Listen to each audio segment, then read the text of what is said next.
guys, and welcome to a brand new episode on the Drift Games YouTube channel. We've been promising this for a while, but we are now actually in Group D, or in Cork, and we have the Corolla with us, the A86, and it is going through a big transformation over the next couple of videos. We're going to get the car unloaded, we're going to get all the parts into Group D, and then we're going to tell you exactly what we're doing.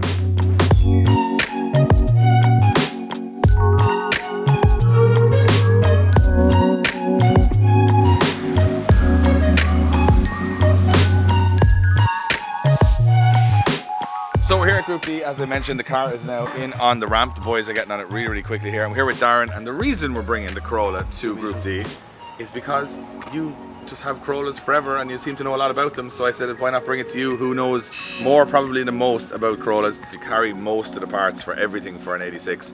So I said, well, let's bring it here. And obviously we've done work in the past on different cars.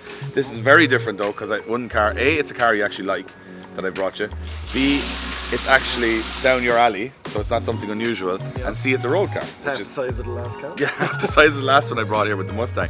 But it's actually a road car, which is strange, because I've never had you guys work on a road car before, so we're going for different things with this to make it a little bit more drivable and a bit more modern, and we're also changing the look of it dramatically, because it arrived to me as an 86 that was very UK spec. We've now done a lot of bits and pieces to try and make it look Japanese spec. And we've got some fancy parts that we're going to show. A lot of people are wondering what wheels we're putting on it. We can reveal them very shortly. But there's no point in talking about it. I'll show you what parts we have. We've collected them all, so hopefully you have the rest of them. We can put all of them together in the next couple of videos and make a really, really nice looking Corolla that handles really well. That's what we want to do. So we've got them in the van. I'm going to show you. Let's see if Mike did a good job painting the stuff. We haven't actually seen anything. So he spent quite a few nights painting everything. Yeah, I've got a bride seat, which is actually your bride seat, Josh. There's my bride seat. You didn't realise until on the journey down here. Yep, there she is. I think it's genuine. Everything you have is fake, Josh. It's not that. That's. Oh. Rear lights. I forgot about half this work. Darren, I'm not gonna lie. Even I can put lights in the car, so it can't be a big job. I saw a video on you called a tail light, a headlight. Probably did. Yeah. And you were pointing at the back of the car like it wasn't on the ground or anything. It was on the car and it was at the back of the car. You got the wrong tires. They are the only tires they had. They're 14s, Dave. Your wheels are 15s. You're on 15s. Well, then we just take them off the ones that are on the car. Because they're 15s. The equipped 40s only come in 15s. So You said 14s? I did not say 14. Put the tires back in the van. We can take them off the wheels we have. There's 15s on it as it is. This is the start of it, don't worry.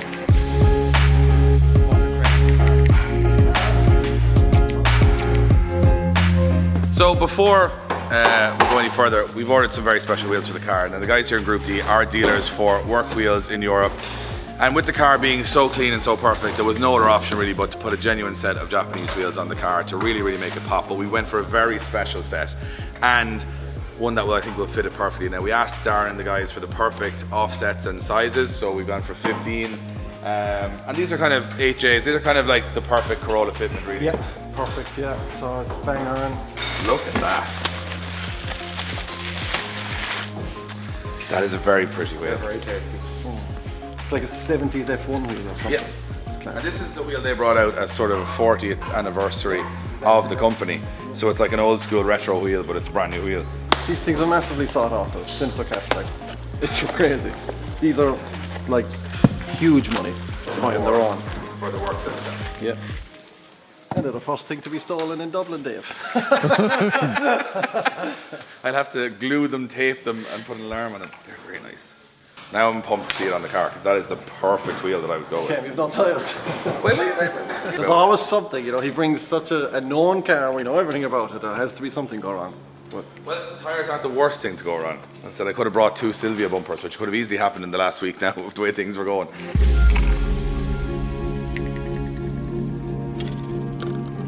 Mikey Fitz from Group D, ex-pro driver in Ireland. He's going to show us through the, as Michael said, the party piece of the suspension. Can we do it? I'm not ex-like.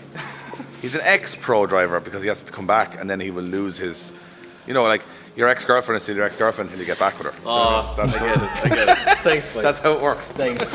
These are shiny. These are your new front struts, your new front coilovers, PC Racing.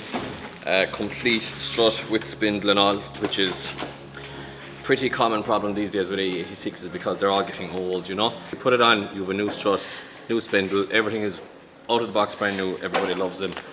6 kg for the road, 8 kg for the track we said generally, but for your road car, 6 kg, comfortable, handles well, doesn't wallow around but doesn't like crash over bumps, you know. You know, all the cars that come from Japan, they're generally oversprung, so you get like, I've imported loads of Corollas, so you get this kind of thing, yeah, the bounce. So these get rid of all that basically. They're just, again, they're brand new, fit and forget. We've sold so many of them, and like literally everyone we sell them to comes back and they're like, these are the best thing ever. Yeah, because I was speaking to a guy there at the weekend who has these on a Corolla, and he said it was the best modification he'd made was the front. He said it was a bit skatey on the road, and then it's just setting the whole car. Yeah, out. yeah, So exactly. that's awesome. I'm really looking for. And then for the rear, the rears are probably our party piece product. These Evo rear coilovers, they're so adjustable. I'll get you to just like compress this, okay? Just push it down and feel the force. Pretty easy, right? it's very easy, yeah. Okay, pump that up to like 14 clicks up. Click it all the way up. Right, try and compress it now. Jesus, I can't. So they go from, That's mental. they go from full soft to like doing I nothing. can't even. So that's like, how many adjustments in it? Like There's like 16 clicks in those, but within those 16 clicks, each click actually does something. So it's proper. not like, I know some things I've used, you could do 10 of them and it would be like, eh. Yeah. But this is that. Oh, it's huge. Honestly, if I, in my RX-7, which I obviously have a lot of experience driving, like if I do 2 clicks, 3 clicks, different rear end. So if you find the car is like a little bit too hard, drop it down 2 clicks. And done. it gives you a bit more Yeah. rebound or sprint. Exactly, yeah. So as we're talking, the car is being disassembled at a rapid pace. So the rear lights have come off, the wheels have come off. Front suspension is now out, well, the front shock and spring. The front grille is gone. Not sure what's happening from this point on, but the guys are working really, really fast on it. So we are getting as much of a transformation as we can done in a short amount of time. So over the next few videos, this car is going to go to completely finished.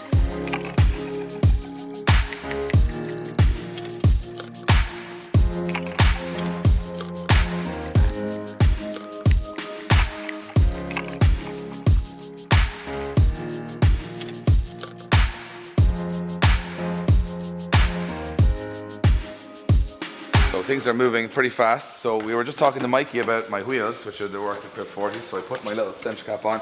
He was saying there's probably less than 10 sets of these in Ireland. Yeah, I think so. We've probably sold about, I'd guess 5 sets, possibly, and I think they're going to be discontinued because they're like an anniversary wheel. So in time, you're probably going to have a little gold line on your hands. And I went particularly for this kind of grey finish. It's kind of like a grey bronze, is it? Kind of, it's a strange finish. Yeah, it's kind of graphite. It's kind of a graphite, and that was, because you can go gold and you can go black.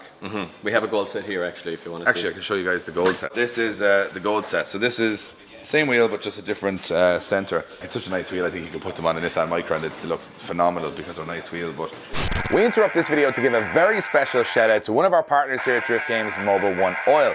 Mobil 1 Oil is used by some of the best drifters in the game, such as these guys.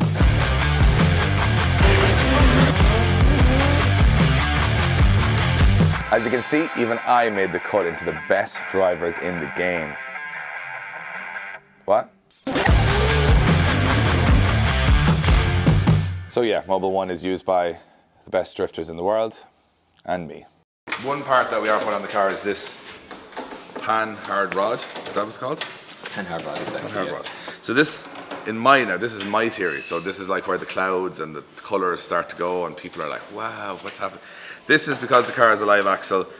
This is sort of to strengthen the back of it to make sure that it doesn't move this way. Yeah, well, strengthen is Strengthen, probably not. Balance. align. Align. Align is a good word. We'll yeah. use your word. We'll use my word, yeah, exactly. Yeah, it's just, it goes across the back of the axle. It's just a vibration isolator, basically. Because we're changing so much on the back of the car. Yeah, you're going to lower it, and so the axle will try to go a little bit off. So the adjustability in this Panhard will then allow you to bring everything back straight and in line. When you're lowering it and messing around with the geometry, you've got to bring everything back into line, yeah. I get you.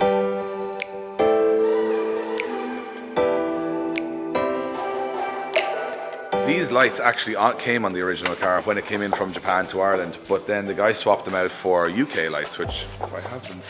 So this is the difference. As you can see, there is no difference except for this white line at the top, which runs across this garnish. But this garnish is different on the Jap cars and the UK cars, so you'd obviously have white going to nowhere, so you need to change the whole thing, and that's why Mikey filled in all the bumper takeout. So we were going to put our number plate lights in here and here, which is the way it would have come from Japan.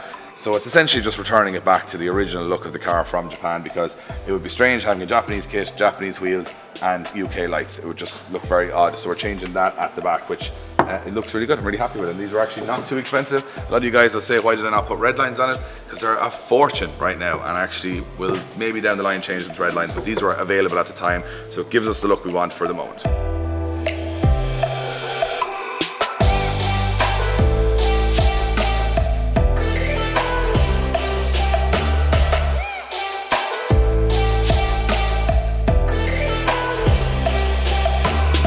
We haven't seen the bumpers since Mike painted them, so I'm excited to see them because he took them away and I haven't even looked at them, and I saw a couple of Snapchats and a couple of videos of them being painted, but he actually took his time with these, so I think they came out pretty good. When Mike does a job, you know, that he really wants to do and he wants to do it right, he does it very well, so I have all the trust. And it doesn't involve a grinder. It doesn't involve a grinder or a hammer. He's generally pretty good.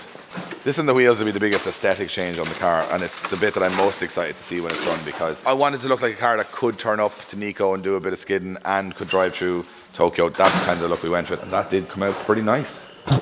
Stop Jiffy Wets. It stopped me in my tracks there. I was like, that looks great. Look nice on the car. That will be a total game changer.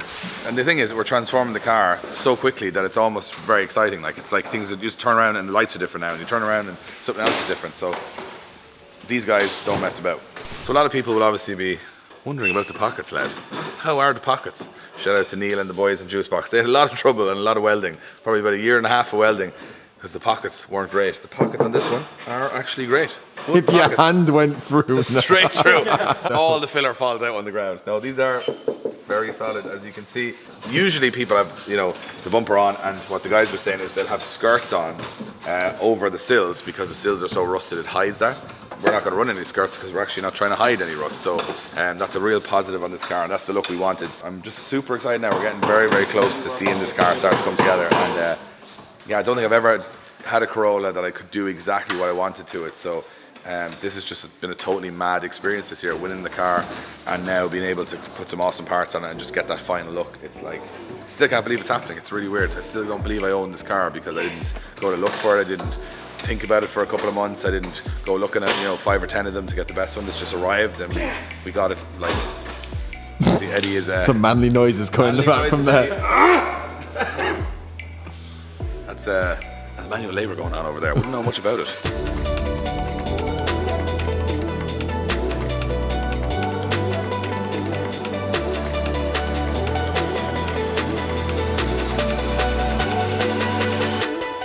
Okay, so the boys are working hard on the 86, and I know a lot of this seems like we're modifying an 86 and it's a dramatic transformation, but it is, in this current company, in this workshop, it is the least dramatic transformation, because strangely enough, this is actually not the only Corolla in this workshop that I have owned. So I own this one now, but I used to own this one. And a little history lesson, which is really strange how the whole world comes back around. Darren builds the car for a guy called Trevi Murphy. He drives it for a couple of years, has great success. I buy the car from him, have great success. Then I sell the car to my good buddy Sultan Al Qasimi from the Middle East. If you forget who Sultan is, this is a little snippet.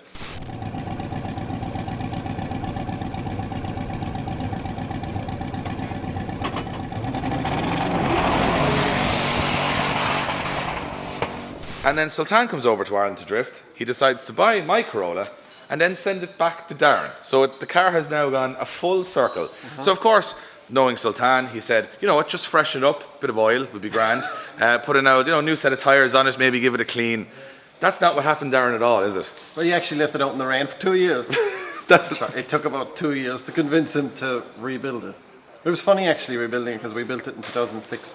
Everything was still on it. Nothing was changed. All the same arms that I put on 2006 were still on it. All the same. I never changed a thing when I had like it. That's pretty common. That's common for me. But I was going to say. Didn't expect you to do it. It's come a long way.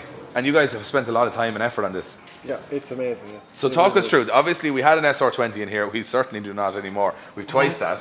LS2, 6 litre, custom everything basically. One thing that stands out to me here is the amount of pipes going everywhere. Well, there's no water pump, so because we did this really sexy motor plate, we got that made for it. This I know, I've never seen this before. Yeah, so that's a motor plate, so that's the engine mount, so there's no engine mount at the sides, so it leaves us loads of room for the manifolds and stuff. So the engine actually mounts to the chassis here. Chassis is reinforced, and we got this made. Then that deletes the water pump. The LS, I like the LS. You know, some people blah blah blah. You know, it's a good engine. Like. So it's custom cross member, custom control arms, custom hubs on Sylvia shocks. It's miles ahead of any Corolla that's ever been done. So did you make all the arms? Yeah, that's a prototype. That's a prototype, just we'll say tube and plate arm, because we always do them just by hand first, and if we're happy with it, then it'll be laser cut from steel afterwards. You know. This car sort of always was reliable, so you don't want a car that's breaking down all the time. And this is overly engineered. This car is massively overly engineered. Like, it is going to give zero issues whatsoever. It's got G-Force GSR, and it's only going to make about 500. It's got like 1,000 horsepower gearbox. It's got a 10-inch Winters quick change. It's got chromoly drive shaft shafts, 1,000 horsepower shafts. I mean, it's just going to be. Do you know? It's just, it was striking me while you were listening to the spec. I was going, isn't it strange that this car, unusually, is like the evolution of drifting? Because in 2006, when the car was built, that was built to the best at that time, which was SR20, cut knuckles. You know, a good clutch, but a standard gearbox. You know, it was built because of my own car, basically. Yeah, it's that one. This one. Yeah. So it was like as good as it could get at the time. And that was the independent rear, S14 independent rear. Yeah. We did in Which would have been 2006, which was just like would have been mind blowing at the time to do a full, you know, S chassis swap on suspension. But now the same car, which is what I'm trying to say, is it's so bizarre. The same car, 14 years later, comes back and then says, now this is what drifting is. It's an LS. It's got all these fancy things on it. It's got Winters. You know, it's got all these. That's like sequential gearbox. That's like where drifting has gone in those 14 years, which is like in the one car. This car has evolved through all of that, so that's amazing. And it's amazing how mint it is. Like, I mean, there was not one. And I drove it for a while, you know. So not one patch of it's rust. a unicorn car because everything else I've crashed, but this I actually didn't crash. So I think it's amazing to see it come back to life again. Do you have to jump start your car with a flat patch? Every day. Every day. How about jump starting it from? Oh, that's too. Oh, come on now. Come on now, that's too handy. You mean you don't have to prop it up with a brush at the back and put in a jumper pack and the battery really is cool. hidden. I like that. And so you just 5-minute rule or anything, just pop the window, pull the covers, jump start the car. I like that now. That's something I haven't seen before. That's very clever. Just about to say, this is not where I sat. No, you sat on the other side. I sat over the other side. Yeah, it had to be left-hand drive, so it took us a week to make it you had to left-hand get drive. a left-hand drive dashboard from the States. No, No? I knew where there was a left-hand drive car about 20 minutes from here, Wow. in a field. One in the field with a left-hand. That's yep. We went to the field with a grinder and a MIG welder, and we cut the bulkhead out of it, and we brought it over and we welded it in, and we took the pedals and the column and banged it in. Our new steering wheel controls. So you have. Are they all the Bluetooth? Oh no, it's cable. No, it's hardwired. And pièce de resistance for Mr. Sultan. Interior lights. He does love a good interior light. He does, yeah. It's a simple thing. I actually think an interior light and this window that opens so you can jump start your car, I just want them on my car. I don't know why. I just feel like they're something you can show to everybody in the paddock because they'll just go, ooh. I don't know why. There's always something about a wire on a steering wheel that makes you seem more professional. Do you think so? Like a GT3 driver. It does. That's what it gives you. It's amazing. So you can get them all Bluetooth now and infrared and everything, but we decided just to keep it simple. So it's hardwired. If something goes wrong, you can cross 2 wires and the car can still run in 5 minutes. Whereas if something goes wrong, Bluetooth wires or anything, you have to plug a laptop in and all this crap. It's just not worth it, especially when the car might end up anywhere. So anyone can fix it. Everyone understands 2 wires, you know. So you don't want people ringing you, oh, I'm in Oman and this thing won't go. And you're like, well, get on Wi-Fi and I'll plug into it. It's just bullshit. It just doesn't make sense for where we're at, you know. Yeah. Does loads of cool shit in it. It's a very cool car. Very cool. Things have escalated a little bit. Wow. That's the rear. So you have just custom everything. So custom rad, custom cowling. It's got an ATL cell with a nuke center in it, just the swirl pot center. Custom bracketry, it's all been cut off, it's all replaceable, it's all removable, bolts off. Sultan contacted us in the Autosport show, so like 14th of January or whatever. Yeah. And this was pre the end of the world that we came across in March. And he wanted to be at round 1 of BDC, which was in March or start of April. Yeah. And we're like, are you serious? I've been trying to get you for 2 years to build this car, and you ring me with 2 months to go to do everything. So we actually fabricated the whole car and sent it for paint in 14 days. So everything you see here was 14 days metal fabrication. So it's good. I mean, if we had more time, we could have been mad altogether, but it's really nice, you know.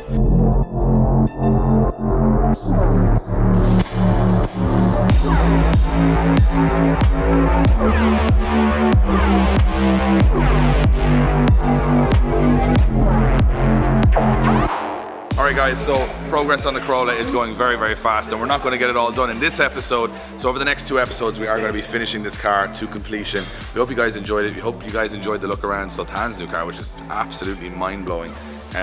Talk about, I'm here doing a bit of a transformation. That is just another level, but we're really happy with what's going on so far. The look is starting to get there, and now in the next episode, the next 2 episodes, we are going to finish this car here in Group D, and I'm excited to see the final product. So if you guys are excited, if you like the modifications we're going with, if you like the wheels, you like all that stuff, let us know in the comments what you think. Are we going the right direction? Have we made the right choices on parts? I know Corollas divide everybody. And of course hit the subscribe button, because a lot of you guys aren't subscribed. It means that you get a notification every time we put up a new video, so you guys don't miss all the rest of the work going on in the Corolla. So thank you for watching. We'll see you on the next one. What did he do? I couldn't hold a smirk then.